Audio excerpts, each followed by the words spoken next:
McPherson stepped up in the midst of this ahistorical work to tell a story of Black people's contributions to the war for freedom and union. It is worth remembering, therefore, that he was there from the beginning of the still much debated topic of who freed the slaves.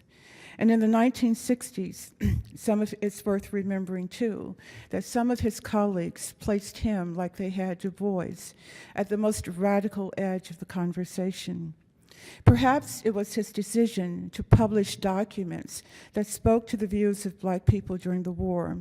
Perhaps it was his discussion in 1964 of how the US Congress during the war, or after the war, had backed down from a more radical version of the 15th Amendment that would have forbidden denial of the vote not only on previous condition of servitude, but also property, education, nativity, and sex.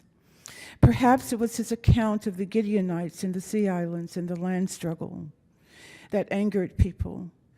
Many of the things, though, with which we still struggle are present in his early work.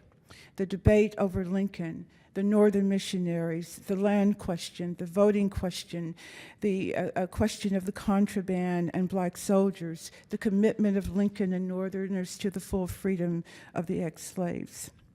McPherson was more of a pioneer, however, perhaps in linking the past to the present, scholars to the public, walking the public through history in its narrative form and on the actual grounds.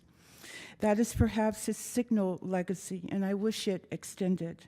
I wish that there was more walking of battlefields and that these battlefields included places of enslavement during the Civil War.